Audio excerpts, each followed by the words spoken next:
Dynamic mics are debatably the better mic to use when streaming, and USB mics are hot, sleek, and easy to take with you.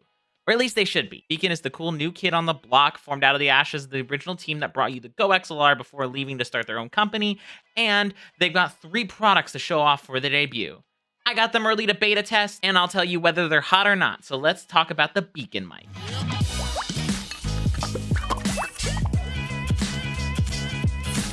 It's me, the Tea Queen Lily Lorraine, where we cover all things content creation. Today I'm going to be doing a quick review of the newly launched Beacn Mic, and I'll tell you whether or not I think you should buy it, because the title may not be as accurate as you think. Quick disclosure, Beacn did send me these products for testing. I've had my hands on them for a few months to help squash some bugs for launch. No money has changed hands, however, and they are seeing this video at the same time you are. The product stack at launch is the Mix Create, and the Mic. Coming at around $280, it may seem like a tough sell at first, especially in an industry that has glorified the XLR experience. But if you don't want to manage a ton of hardware that may be cost prohibitive, the Beacn Mic may be exactly what you're looking for. Beacn Mic, unlike Elgato's Wave series, is a dynamic microphone, meaning it's great for broadcasters and doesn't require a well-treated room to get a good sound out of it. It's about the size of the legendary Shure SM7B. It features a yoke that gives about 45 degrees of tilt variation and a mounting point that mounts to both the common thread sizes you find on the microphone arms. Little fun fact, if you take the Beacn Mic out of its yoke, it's the same 3¼ inch thread that you find on cameras. So do with that as what you will. It should be mentioned that if you're mounting it the normal way, I did have to remove the retention ring on my Rode PSA-1 in order to get the Beacn Mic to sit properly onto it.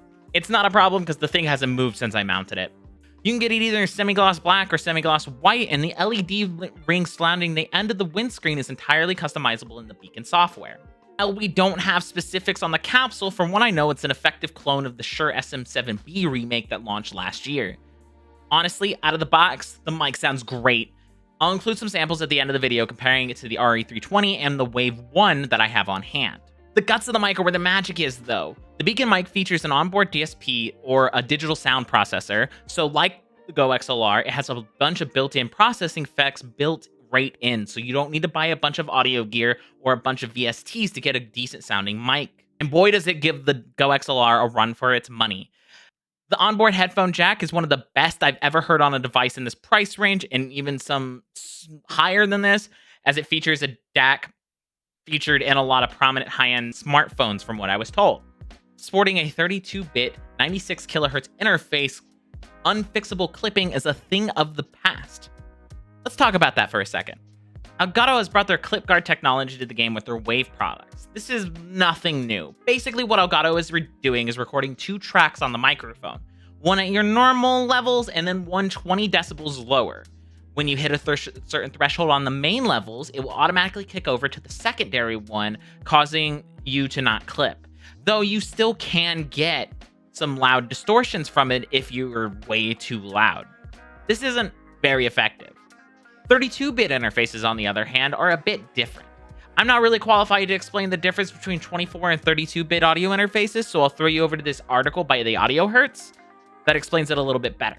Basically, what it means is instead of clipping on a normal range, you basically can't clip because 32-bit offers a lot more data within the audio spectrum, removing the need for a backup track, basically. This is a lot more important in post-production than streaming, since OBS doesn't really support 32-bit, but it's still a nice feature, especially when combined with the Beacn software. And I suppose out of everything, the software is Beacn's shining point, as not much can be done without it, unfortunately. Quite the double-edged sword, building a product in 2022 that's tied to software only.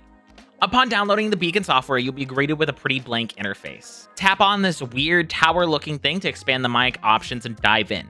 You have your mic chain, lighting, mixer options, and settings to go through. Lighting is self-explanatory, and while it's not the prettiest interface in the world, it's effective, allowing you to customize your LED ring to your heart's content. I'm a VTuber, so I don't really care about this thing, but if you enjoy having your mic on camera, it's really freaking cool. It even changes colors when you mute the device. Apparently, if you set it to about 50% brightness, it will look amazing on camera, but I couldn't get that working effectively because I'm an adult who likes my setups correct. Either way, it's a pretty gimmick, and when used in tandem with the mixing software, you can have different LED states depending on if the mic is live or muted, and I actually love this part and do use it. It's worth mentioning that the mic also has a mixing interface built right into it. If you enable this, it installs a few virtual audio cables to your system. This is the same mixing table you will find in the Mix Create product. So be sure to check out my review of the Mix and Mix Create over there, because this one has the same functionality without the hardware control. I will say that as of launch, there is no hotkey or Stream Deck functionality to accompany the app, so you have to tab over and dial things manually without a Mix product. Kind of annoying and honestly kind of an accessibility issue, but I'm hoping it gets fixed in the future.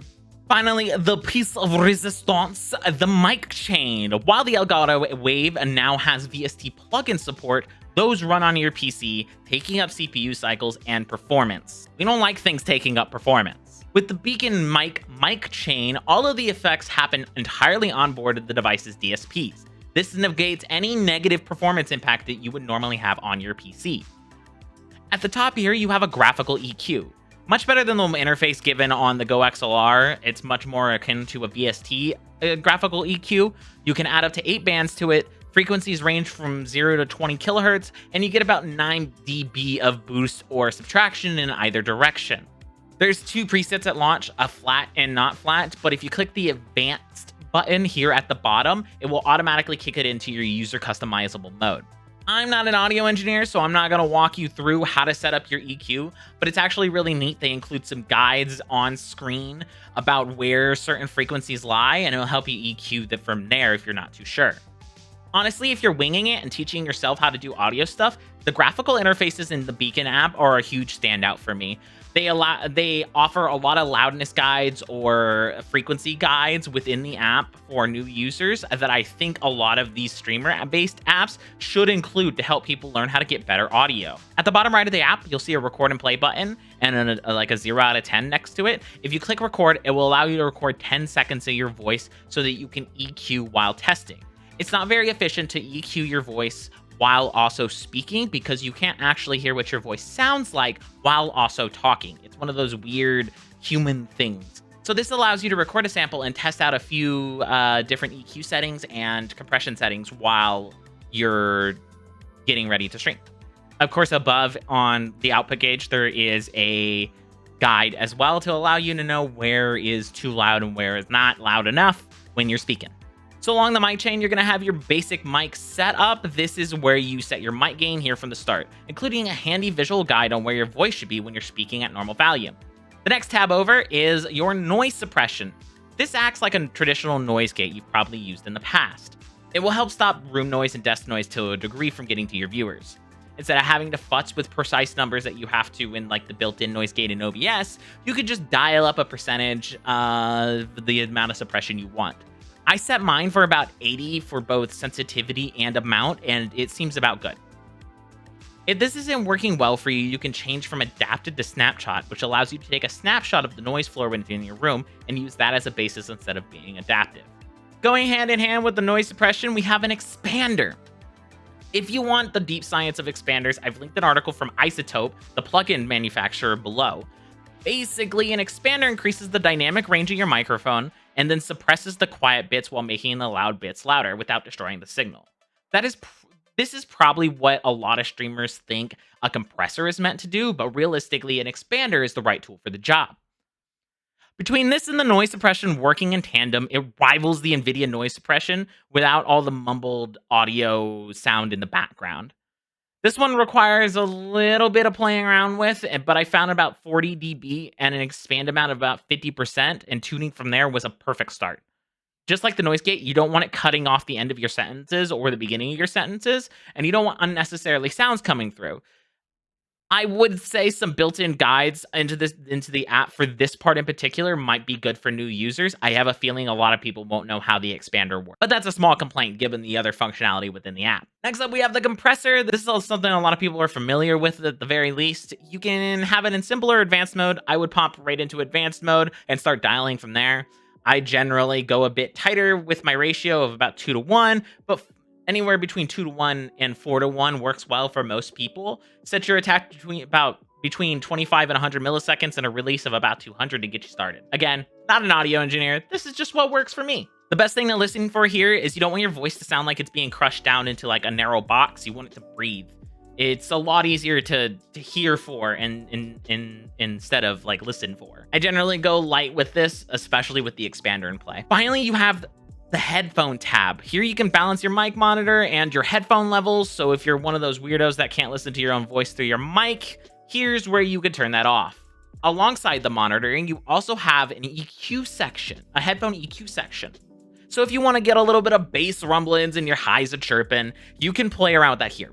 The shining feature of the EQ, according to the Beacn team, is the subwoofer meter here, which allows you to add a little bit more sub bass to get that club sound. I find it to be a bit muddy as someone who prefers flatter audio, but color to taste.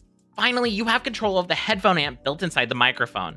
And yes, while I know headphone outputs on mics are a bit annoying to cable manage, even if they do give you a little extension in the box, this is great if you have some high power headphones or you're an absolute sinner like me and turn on high impedance mode to use your normal headphones like speakers. Don't hate me.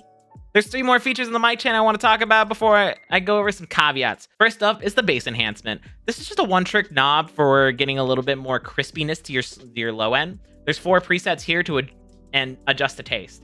For someone going for a more feminine voice, I really like the second setting and putting it to about a value of 2. Next is the de-essers. S's can make some of the harsher sounds to the ear, and this will help reduce those frequencies a lot. But it can leave your low end sounding a bit flat and undesirable, which is where the exciter comes into play. The exciter is another feature that I wish more digital mic surfaces had. It allows you to pump some flavor into your high ends even after they've been de-essed. Now that the technicals are out of the way and the tutorial bit is out of the way, how does it sound?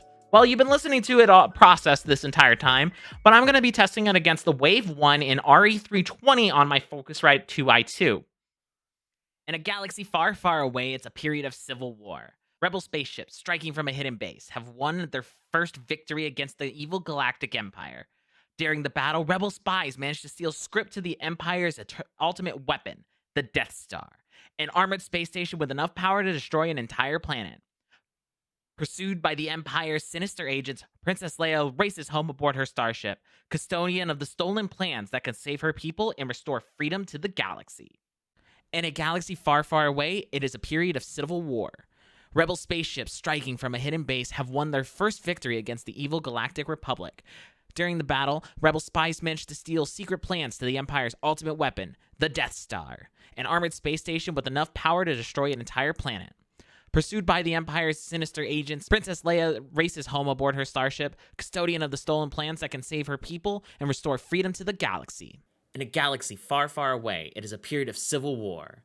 Rebel spaceships striking from a hidden base have won their first victory against the evil Galactic Empire.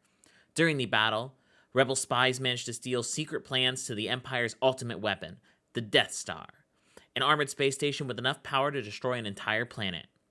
Pursued by the Empire's sinister agents, Princess Leia races home aboard her starship, custodian of the stolen plans that can save her people and restore freedom to the galaxy. In a galaxy far, far away, it is a period of civil war. Rebel spaceships striking from a hidden base have won their first battle against the evil Galactic Empire. During the battle, rebel spies managed to steal secret plans to the Empire's ultimate weapon, the Death Star, an armored space station with enough power to destroy an entire planet. Pursued by the Empire's sinister agents, Princess Leia races home aboard her starship, custodian of the stolen plans that can save her people and restore freedom to the galaxy. In a galaxy far, far away, it is a period of civil war. Rebel spaceships striking from a hidden base have won their first victory against the evil Galactic Republic. During the battle, rebel spies managed to steal secret plans to the Empire's ultimate weapon, the Death Star, an armored space station with enough power to destroy an entire planet. Pursued by the Empire's sinister agents, Princess Leia races home aboard her starship, custodian of the stolen plans that can save her people and restore freedom to the galaxy. And that's the majority of the features for the Beacn Mic. I was hard-pressed to find something about the mic that I truly hated. I've had it for about 6 months now, packed up my old Electro Voice RE320 into its case, and haven't touched it since I started recording the samples for this video. For someone who's looking for a simple solution to their audio woes, this is just it. There is something to be said about the fact that it is USB only though, with no options to go analog. But I don't want to see that as a vice with all the things built into it. The software is strong, but also its weakest point. The mic doesn't really work without it. I mean, sure, you can just plug it into your laptop and go no matter where you're going, or a new computer and go no matter what, without messing with any of the fancy settings. While the mic does function, it will keep it setting if the app crashes. It itself is at a pretty stable point from my testing, with only a crash here or there. I truly think this thing is the best mic for streamers going forward. The price is right, the features are right, and honestly, even if the other two Beacn products flop, I think this thing will float the company for years to come. If you're in the market for a new USB mic or looking to upgrade your Wave setup or something older like your AT2020, go ahead and go get this one in the video link in the description. But that's it for today, guys. Thank you, everybody, for watching. This has been Lily with T-Queen OS. Do you think this is the next hot mic for streamers, or is just another craze? Let me know in the comments below. Consider liking and subscribing if you're into tech and VTubing tutorials, and check out the Beacn Mix and Mix Create reviews as well. Or follow me on Twitter to stay up to date with all my mad scientist OBS experiments. I will see you in the next one. Peace out.